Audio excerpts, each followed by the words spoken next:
तो पहला क्वेश्चन है आपका कि त्राइन का युद्ध वो कब हुआ था, तो इसका राइट आंसर है आपका 1191 में।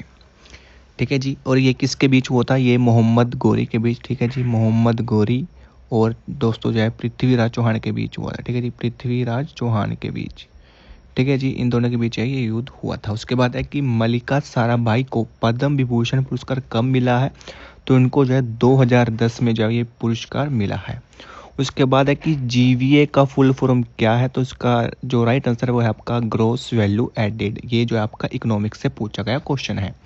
उसके बाद है कि बैडमिंटन के मैदान की लंबाई और चौड़ाई जो कितनी होती है, तो वहीं पर जो कोर्ट की चौड़ाई को जो सिंगल्स के लिए दोस्तों 5.18 मीटर यानी कि 17 फीट, और डबल्स के लिए दोस्तों जो 6.1 मीटर यानी कि 20 फीट जो रखा गया है। बैडमिंटन वर्ल्ड फेडरेशन की दिशा निर्देशों के अंतर्गत बैडमिंटन के कोर्ट की लंबाई दोस्तों जो वो 13.40 मीटर यानी कि 44 फीट। उसके बाद सिंगल्स और डबल्स का जो बनाया जाता है, वहीं कोर्ट की चौड़ाई को जो सिंगल्स के लिए 5.18 मीटर यानी कि 17 फीट, और डबल्स के लिए 6.1 मीटर यानी कि 20 फीट जो रखा गया है। उसके बाद है कि शिंजो आबे कहाँ के प्रधानमंत्री थे, तो इसका राइट आंसर है आपका जापान। ठीक है जी। उसके बाद है कि नाट्य नृत्य। ठीक है जी, नाट्य जो लोक नृत्य है वो किस राज्य का है, ये है आपका हिमाचल प्रदेश। दोस्तों आपको बता दूं, मैंने जो है फोक डांस ठीक है यानी कि लोक नृत्यों के ऊपर एक वीडियो बनाई हुई है, जहाँ से जो है आपके एग्जैक्ट क्वेश्चन आपको देखने को मिलेंगे, और ये वाला भी जो उसमें है दोस्तों, आप जाकर उस वीडियो को जरूर देखेगा। उसके बाद नेक्स्ट क्वेश्चन है कि बृहदेश्वर मंदिर का जो निर्माण किसके शासनकाल में हुआ था, तो इसका राइट आंसर है आपका चोल में के। ठीक है जी। आगे जी, भारतीय संविधान में नीति निर्देशक जो है वो किस भाग में है, तो इसका राइट आंसर आपका भाग 4 अनुच्छेद 36 से 51 तक।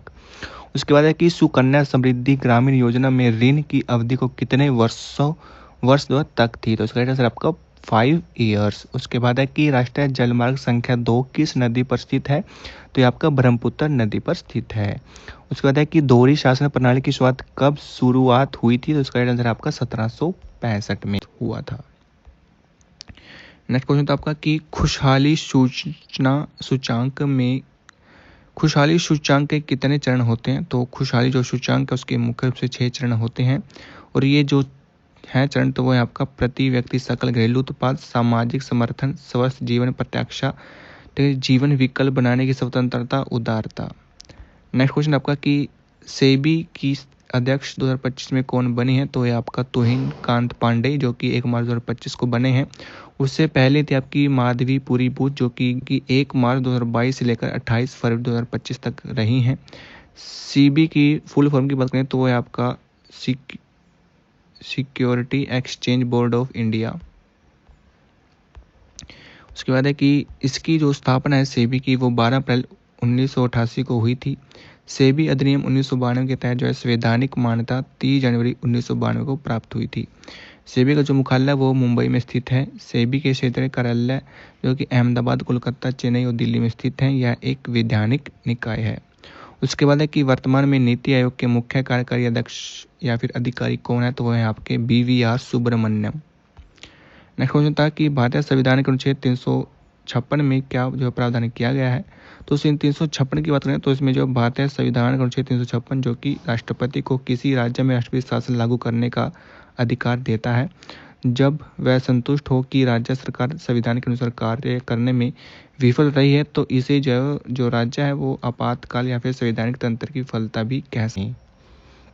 नेक्स्ट क्वेश्चन है आपका कि कृषि जनगणना कितने वर्ष में होती है, तो वह है आपका 5 वर्ष। उसके बाद है कि पश्चिम बंगाल में जो तूफान आया था, ठीक है जी, जो तूफान आया था वो किसके नाम से जो जाना जाता है, तो उसका राइट आंसर है आपका काल वैसाखी। दोस्तों पश्चिम बंगाल में जो तूफान है, ठीक है, जिसको काल वैसाखी के नाम से जाना जाता है।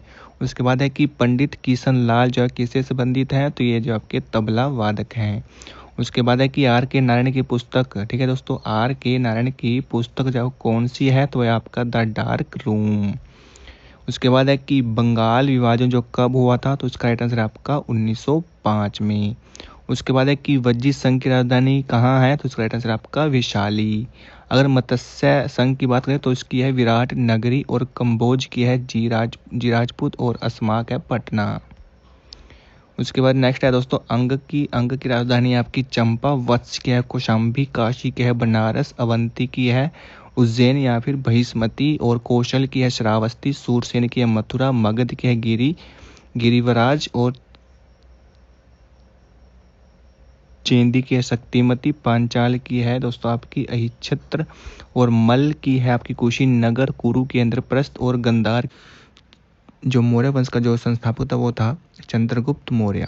उन्होंने जो 322 ईसा पूर्व में मौर्य साम्राज्य की स्थापना की थी, और नंद वंश को हराकर दोस्तों उन्होंने जो मौर्य साम्राज्य की स्थापना की। उसके बाद है कि राजवंश और उनके संस्थापकों के नाम जो निम्नलिखित हैं। गुप्त वंश की स्थापना की थी सिरिगुप्त ने, ठीक है जी। और गुप्त वंश का जो वास्तविक संस्थापक है वो चंद्रगुप्त प्रथम को माना जाता है। शुंग वंश की संस्थापक हैं पुष्यमित्र शुंग, और कन्ना वंश के संस्थापक हैं वो हैं वसुदेव। उसके बाद आपका किवानखड़ी स्टेडियम कहाँ पर स्थित है, तो ये जी आपका मुंबई में है, महाराष्ट्र में, ठीक है जी, महाराष्ट्र के मुंबई में। उसके बाद है कि बात के प्रसिद्ध स्टेडियम उनके स्थानों की बात करें तो श्री नरेंद्र मोदी जो स्टेडियम वो आपका अहमदाबाद गुजरात में है, जो कि एक दोनों में आपका ऊंचाएगा। उसके बाद है कि सपेरा नृत्य को राजस्थान में किस नाम से जाना जाता है, तो इसका राइट आंसर आपका कालबेलिया। उसके बाद है कि रासायनिक नाम आपने बताना है सिरके का, ठीक है, सिरके का रासायनिक नाम क्या है, तो उसका नाम है एसिटिक अम्ल का स्टेडियम है, ठीक है जी। नेक्स्ट क्वेश्चन था आपका कि निम्नलिखित में से कौन एक शास्त्रीय नृत्य है, तो भारत में जो कुल 8 शास्त्रीय नृत्य हैं जिन्हें संगीत नाट्यम अकेडमी द्वारा मान्यता प्राप्त है, जैसे कि भरतनाट्यम जो कि आपका तमिलनाडु में किया जाता है, कथक जो कि आपका उत्तर प्रदेश में है, फिर है कथकली जो कि केरल में किया जाता है, फिर है कुचिपुड़ी जो कि आंध्र प्रदेश में किया जाता है, ओडिसी है जो कि उड़ीसा से संबंधित है, मणिपुरी जो कि मणिपुरी से है, सत्री जो कि असम से है, मोहिनी अट्टम जो कि केरल राज्य से संबंधित है। भारत के सांस्कृतिक मंत्रालय के अनुसार दोस्तों भारत में जो 9 जैव शास्त्रीय नृत्य है, जिसमें छऊ जो कि 9वां शास्त्रीय नृत्य है, ये है आपका संस्कृति मंत्रालय के अनुसार। लेकिन संगीत नाटक अकेडमी के अनुसार है केवल 8, ठीक है जी, केवल 8। उसके बाद है कि तराइन के युद्ध में मोहम्मद गौरी के साथ कौन सा राजपूत शासक जो वो हारा था, या फिर क्वेश्चन ऐसे पूछा होगा कि तराइन के प्रथम युद्ध में जो किसकी हार हुई थी। तो ये क्वेश्चन दोस्तों मैंने जो आपको एक्सपेक्टेड क्वेश्चन में कराया था, और ये क्वेश्चन जो है रिपीट हुआ है। देखो 1191 में मोहम्मद गौरी की हार हुई थी, ठीक है जी, जिसमें पृथ्वीराज चौहान ने जो उनको हराया था। तराइन के दूसरे युद्ध में भी पृथ्वीराज चौहान की हार हुई थी। यह युद्ध जो 1192 में मोहम्मद गौरी और पृथ्वीराज चौहान के बीच लड़ा गया था, जिसमें गौरी की जीत हुई थी। इस युद्ध में पृथ्वीराज चौहान की हार के बाद उत्तर भारत में मुस्लिम शासन की स्थापना का मार्ग जो प्रशस्त किया है तक्षशिला। नेक्स्ट है कि 2011 की जनगणना के अनुसार सबसे ज़्यादा जो जनसंख्या है वो किस राज्य की है, तो इसका राइट आंसर आपका उत्तर प्रदेश। उसके बाद है कि निम्नलिखित में से किस दशक में भारत की संख्या में नकारात्मक जो वृद्धि दर्ज की गई थी, तो इसका राइट आंसर आपका 1911 से 1921। उसके बाद है कि कौन से जीव जो पादप में जो भोजन ग्रहण करते हैं, तो इसका राइट आंसर आपका प्राथमिक।